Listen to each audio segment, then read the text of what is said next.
అన్ని వ్యవస్థల మీద ప్రభావం చూపిన పరిస్థితుల్లో మీరు తెలంగాణ వైపు మొగ్గు చూపడం పట్ల ఇక్కడ ఏపీలో ఉన్నటువంటి దండోర సోదరులు కాస్త మనస్తాపానికి గురయ్యారు. దాన్ని మీరు ఏదైనా సమర్థించుకుంటున్నారు? అంబేద్కర్ వాదులు ఎవరు మనస్తాపం గురిగా చిన్న రాష్ట్రాల ఏర్పాటు అనేది అంబేద్కర్ దృక్పథం అయినప్పుడు ఎంఆర్పీ సమర్థించింది, చంద్రబాబు నాయుడు కూడా సమర్థించాడు. ఇవాళ పేపర్లో చూడండి, చంద్రబాబు నాయుడు గారు విజయవాడ నుంచి మాట్లాడారు. నేను తెలంగాణకు వ్యతిరేకంగా ఏనాడు ప్రయత్నం చేయలేదు. ఎక్కడి నుంచి మాట్లాడాడు? విజయవాడ నుంచి మాట్లాడాడు. కాకపోతే విభజన సమయంలో ఆంధ్రకు నష్టం జరగకుండా చూడాలని మాత్రం కోరిందని చెప్పాడు. అంటే తెలంగాణ ఏమన్నది ఆయనే. వెంకయ్యనాయుడు గారు తెలంగాణకు అనుకోలేదు, చిరంజీవి తెలంగాణకు అనుకోలేదు, రాజశేఖర్ రెడ్డి తెలంగాణకు అనుకోలేదు, జగన్మోహన్ రెడ్డి తెలంగాణకు అనుకోలేదు, సిపిఐ నారాయణ తెలంగాణకు అనుకోలేదు. అందరూ తెలంగాణకు అనుకూలమైనప్పుడు ఎంఆర్పీఎస్ దృక్పథం తెలంగాణకు అనుకూలంగా చిన్న రాష్ట్రాలు ఏర్పడినప్పుడు ఎంఆర్పీఎస్ తీసుకున్న నిర్ణయాన్ని ఎందుకు తప్పుపట్టారు? అందరూ తీసుకున్న నిర్ణయం తప్పుపట్టలేదు కదా. చంద్రబాబు నాయుడు అక్కడ సపోర్ట్ చేస్తే ఇక్కడ ముఖ్యమంత్రి చేశారు, జగన్మోహన్ రెడ్డి సపోర్ట్ చేస్తే ప్రతిపక్ష నాయకులు చేశారు. అంతే కదా. అందువల్ల అక్కడ ఒక వ్యక్తి మీద మాట్లాడడం కాదు, ఒక విధానానికి సంబంధించిన మాట్లాడడం మంచిదని గుర్తు చేసుకోవాలి. ముఖ్యంగా ఇప్పుడు జరగాల్సినది ఏంటంటే ఆంధ్రప్రదేశ్ సంబంధించిన విషయం, ప్రత్యేక హోదా కల్పిస్తామని చెప్పి బీజేపీ హామీ ఇచ్చింది. ప్రత్యేక హోదా బీజేపీ ద్వారా సాధిస్తామని చెప్పి టీడీపీ హామీ ఇచ్చింది. సంవత్సరం గడిచిపోయింది పాలనలో, ప్రత్యేక హోదా లేదు. అటు కేంద్రం చేయలేదు, రాష్ట్ర ప్రభుత్వం ఆ మేర ఒత్తిడి కూడా పెట్టలేదు. దానివల్ల రాజధాని నిర్మాణం నుంచి మొదలుకుంటే లోటు బడ్జెట్ ఎదుర్కొంటున్న రాష్ట్రం ఎన్నో సమస్యలు ఎదుర్కొంటుంది. ఎన్నో సమస్యలకు పరిష్కార మార్గం చూపాలంటే ఒక ప్రత్యేక బడ్జెట్ కాదు. ప్రత్యేక బడ్జెట్ అనేది ఊరికేనే రాదు, ప్రత్యేక హోదా కల్పిస్తే వస్తుంది. కాబట్టి ప్రత్యేక హోదా కోసం ఇప్పటికే ప్రజల్లో ఒక ఆలోచన మొదలైంది. అది కేంద్రం ఇవ్వట్లేదు, రాష్ట్ర ప్రభుత్వం ఒత్తిడి పెడతలేదు. కాబట్టి ప్రజా ఉద్యమం రావాల్సిన అవసరం అని చెప్పి ప్రజలు భావించుకున్నట్టుగా స్పష్టంగా అర్థమవుతుంది. దాన్ని ఎంఆర్పీఎస్ స్వాగతిస్తున్నది. ఎంఆర్పీఎస్ ప్రజా ఉద్యమంలో భాగస్వామ్యం అవుతూనే ఎంఆర్పీఎస్ఏ ప్రత్యేక హోదా కోసం ప్రత్యేక కార్యాచరణతో కూడా ఆంధ్రప్రదేశ్లో ఉండబడే 13 జిల్లాల్లో మా పోరాటాన్ని కొనసాగిస్తాం. అదే సమయంలో చంద్రబాబు నాయుడు గారికి ఇంకొక విషయాన్ని కూడా గుర్తు చేస్తున్నారు. బీజేపీ ఇచ్చిన మాట నిలబెట్టుకోకపోవడం నాకు బాధాకరంగా ఉన్నదని మాట్లాడుతున్నారు. ఇది ఆంధ్రప్రదేశ్ ప్రజలకు బీజేపీ ప్రత్యేక హోదా కల్పిస్తామన్న మాటను అది నిలబెట్టుకోకపోవడం అనేది బాధగా కనిపిస్తున్నదని అంటున్నారు. నిజమే, కేంద్రము ఆంధ్రప్రదేశ్కి ప్రత్యేక హోదా కల్పిస్తామని చెప్పి కల్పించకపోవడం బాధాకరమే చంద్రబాబు దృష్టిలో అవుతాయి. మరి షెడ్యూల్ కులాల వర్గీకరణ చేసి పెదమాదిగన అన్న చంద్రబాబు నాయుడు, ఎస్సీ వర్గీకరణ చేసి నేను మాదిగలో రుణం తీసుకుంటానన్న చంద్రబాబు నాయుడు గారు తను మాట మార్చి వాళ్ళ వర్గీకరణ వ్యతిరేక శక్తులను ప్రోత్సహిస్తున్నట్టుగా కనిపిస్తున్నది. మరి బీజేపీ ఆలస్యం చేస్తేనే, ప్రత్యేక హోదా విషయంలో ఆలస్యం చేస్తేనే చంద్రబాబుకు బాధ అనిపిస్తే, మరి వర్గీకరణ విషయంలో మమ్మల్ని మోసం చేస్తే మాదిగ జాతికి ఎంత బాధ ఉంటుందనే విషయం చంద్రబాబు నాయుడు గారు అర్థం చేసుకోవాలి.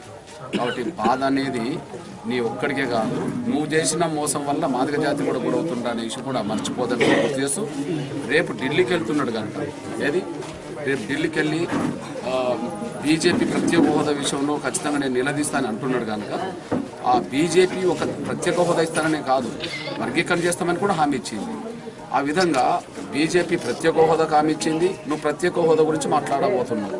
అట్లనే బీజేపీ వర్గీకరణ గురించి హామీ ఇచ్చింది, నువ్వు కూడా వర్గీకరణ చేస్తామని మాట ఇచ్చావు. కాబట్టి నీ మాట నిలబెట్టుకోవడానికి, బీజేపీ ఇచ్చిన మాట నిలబెట్టుకునే విధంగా చేయడానికి ప్రత్యేక హోదాతో పాటు ఎస్సీ వర్గీకరణ కూడా చట్టబద్ధత కల్పించాలని చెప్పి డిమాండ్ చేసి రావాలని చెప్పి నేను చంద్రబాబు నాయుడుకి గుర్తు చేస్తాను.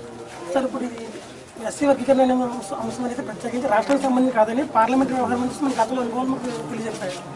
మీరు మొదటి నుంచి కూడా అంటే దాదాపుగా గత 2 సందర్భాల్లో టీడీపీకి మీరు మద్దతుగా ఇవ్వడం జరిగింది.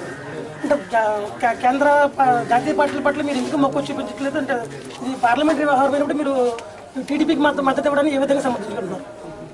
గతంలో షెడ్యూల్ కులాల వర్గీకరణ చేసింది తెలుగుదేశం పార్టీ వర్గీకరణ చేసింది కాబట్టి అనే అభిమానం మాదిగల్లో ఎంఆర్పీఎస్లో కూడా ఉన్నది కాబట్టినే మా కృతజ్ఞత చాటే ప్రయత్నం చేశాము. రెండు విడతలుగా మా కృతజ్ఞత చాటే ప్రయత్నం చేశాము.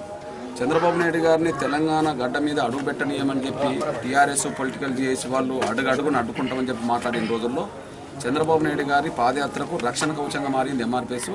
ఆయనకు 100 రోజులు కంటికి రెప్పలా కాపాడుకుంటూ నేను తిప్పాను. ఆయనే చెప్పాడు, నన్ను మాదిగలే కంటికి రెప్పలా కాపాడుకుంటూ తిప్పిండ్రు అని చెప్పి. ఎందుకు మేము తిప్పగలిగాము? ఇక్కడ చంద్రబాబు నాయుడు గారికి ఓటేయమని చెప్పి ఎందుకు పిలుపునిచ్చాము? గతంలో వర్గీకరణ చేశాడని, చేస్తామని హామీ ఇచ్చిండని, హామీ ఇచ్చుకున్న చంద్రబాబు నాయుడు గారు బీజేపీ జాతీయ పార్టీతో పొత్తు పెట్టుకున్నాడు ఆయన. అప్పటికే ఎస్సీ వర్గీకరణ విషయంలో కాంగ్రెస్ పార్టీ మోసం చేసింది, బీజేపీ అనుకూలమైన స్టేట్మెంట్ ఇచ్చింది. ఈయన చేసినోడు కేంద్రంలో ఉండబడే జాతీయ స్థాయిలో ఉండబడే బీజేపీతో మిత్రత ఉన్నోడు కాబట్టి మేము ఈయనకు సహకరించడం వల్ల, బీజేపీ మిత్రకూటమికి సహకరించడం వల్ల ఈయన ముఖ్యమంత్రి అయితే ఒత్తిడి తీసుకొస్తాడని, అదే సమయంలో కేంద్ర ప్రభుత్వం కూడా సానుకూలంగా ఉంటుంది కాబట్టి వర్గీకరణ విషయంలో సహకారం మాకు దొరుకుతుందని చెప్పి మేము సహకరించాము. అయితే ఇక్కడ మా సహకారం తీసుకున్న చంద్రబాబు నాయుడు గారే ఇది ఒడ్డెక్కేదాకా ఓడమల్లన్న, ఒడ్డెక్కినాక ఇంకొక మల్లన్న సందంగా చంద్రబాబు నాయుడు గారి వైఖరి మోసగారి వైఖరి ఉన్నదనే విషయం కూడా మేము స్పష్టంగా పేర్కొంటాం. సార్, ఇప్పుడు ఈ ఏపీ ఎంఆర్పిఎస్ అనేది ఇప్పుడు ఏపీలో కొంచెం కొంత బలోపేతమైన పరిస్థితులు కనిపిస్తాయి. దీని మీద మీ కామెంట్ ఏంటి? పాలకులు ఇట్లాంటి కొన్ని సృష్టిస్తారు. ఎంఆర్పిఎస్ ఉద్యమ సంస్థ ఇట్లాంటి ఆటుపోట్లను 20 ఏళ్ళుగా ఎదుర్కొంటూ వస్తున్నాం. చంద్రబాబు నాయుడు గారు 98లోనే ఎస్సీ వర్గీకరణ వ్యతిరేకించే శక్తులను ప్రోత్సహించే ప్రయత్నం చేశాడు. ఎస్సీ వర్గీకరణ కోసం పోరాటం చేసిన సంఘం నుంచి ఎదిగిన కొంతమంది లీడర్లను ప్రలోభపరుచుకొని ఉద్యమానికి ద్రోహం చేసే ప్రయత్నం కూడా చేయబోయాడు.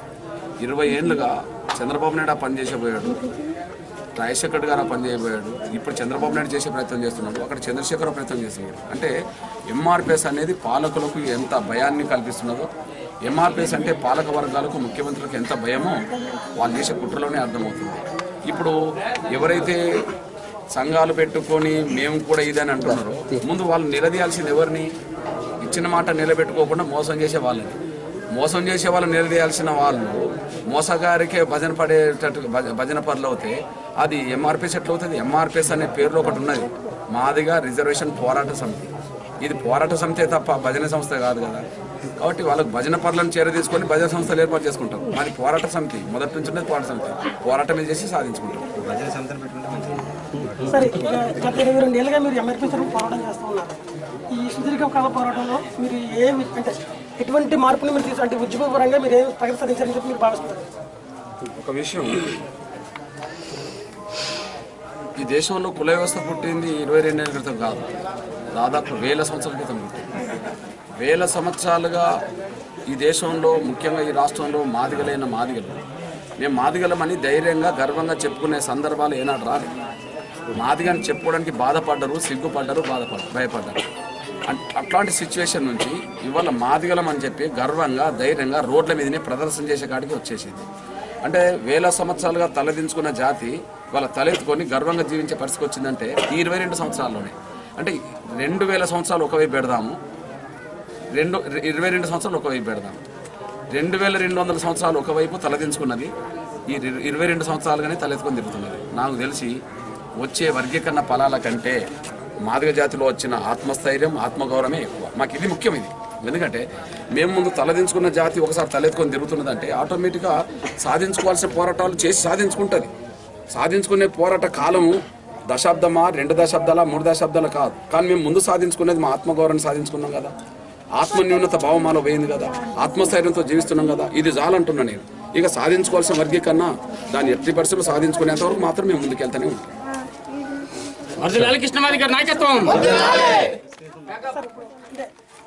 కొంతవరకు మీకు కాస్త ఆదాయం తగ్గిన విషయం కాస్త వాస్తవం ఒప్పుకొని తీరాల్సింది. ఎందుకంటే ఉద్యమ ప్రభావం కొంత పడుతుంది. దీన్ని తిరిగి పొందడానికి మీరు ఎటువంటి ప్రయత్నం చేయబోతున్నారు?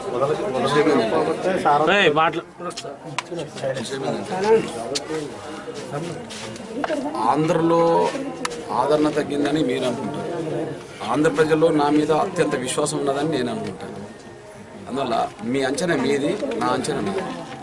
మీ అంచనా ఎట్లా ఉన్నదో కానీ నా అంచనాకు వచ్చినప్పటికీ నా ప్రజల హృదయాల్లో ఎంఆర్పిఎస్ ఉన్నదని, నా ప్రజల హృదయాల్లో ఎంఆర్పిఎస్ నాయకత్వం ఉన్నదనే విషయం ప్రతి కష్టకాలంలో కూడా నిరూపించింది నా జాతి. అందువల్ల సవాళ్ళు అంటవా, సవాళ్ళు ఆంధ్రప్రదేశ్లో ఉన్నాయి, తెలంగాణలో కూడా ఉన్నాయి. ఇక్కడ చంద్రబాబు నాయుడు గారు మేము వర్గీకరణ గురించి గట్టిగా చంద్రబాబు నిలదీస్తే చంద్రబాబు నాయుడు కుట్రలు చేస్తాడు. నిలదీసే వాళ్ళను దెబ్బతీసి భజన చేసే వాళ్ళని దగ్గర తీసుకోవడం. అట్లనే తెలంగాణలో కూడా చంద్రశేఖరరావుని నిలదీసే కాడ ప్రతిపక్షాల కంటే మేమే ముందుటున్నాం. ఆడ ఏది మేమే ముందుటుండడం వల్ల జీర్ణించుకోలేని చంద్రశేఖరరావు గారు అక్కడ కూడా దెబ్బతీసే కుట్రలు చేస్తున్నాడు. అంటే నేనేమంటానంటే పాలకులే ఎంఆర్పిఎస్ని దెబ్బతీసే కుట్రలు చేస్తున్నారంటే ఎంఆర్పిఎస్ అంటే ఎంత భయపడుతున్నారో దాన్ని బట్టి మనం అర్థం చేసుకోవాలి. ఇక సవాళ్ళు ఇక్కడ ఎదుర్కొంటాం, అక్కడ ఎదుర్కొంటున్నాం. సవాళ్ళు ఎదుర్కోకపోతే ఉద్యమం కాదు అసలు, సవాళ్ళు ఎదుర్కోతే భజనే కదా. కాబట్టి భజన సంస్థలు పెట్టుకున్న వాళ్ళు భజన చేస్తుంటారు, ఉద్యమ సంస్థ కాబట్టి సవాళ్ళు ఎదుర్కొంటారు. ఈ సవాళ్ళు ఎదుర్కొనే సంస్థ ఎంఆర్పిఎస్ సవాళ్ళు ఎదుర్కొని విజయం సాధిస్తుందనే సంపూర్ణ విశ్వాసంతో ఉంది.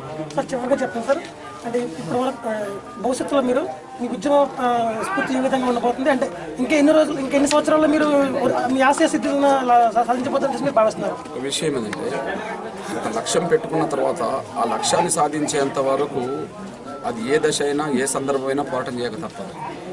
మనం కాల పరిమితులు పెట్టుకొని ఏ విషయంలోని విజయాలు సాధించిన చరిత్ర ప్రపంచంలో ఎవరికి లేదు. కాల పరిమితి అంటే ఎవరికి ఉంది. కానీ ఒక లక్ష్యం కోసం సుదీర్ఘ పోరాటం అలుపెరగకుండా జరుగుతుందా లేదా, ఆ లక్ష్యం వైపు పురోగమిస్తుందా లేదా, ఇది మనం కొనబద్ధతగా ఉండాలి. కాబట్టి మేము 22 సంవత్సరాలుగా జరిగిన పోరాటంలో మేము ఒకసారి సాధించుకున్నాం, ఫలాలు అనుభవించాం.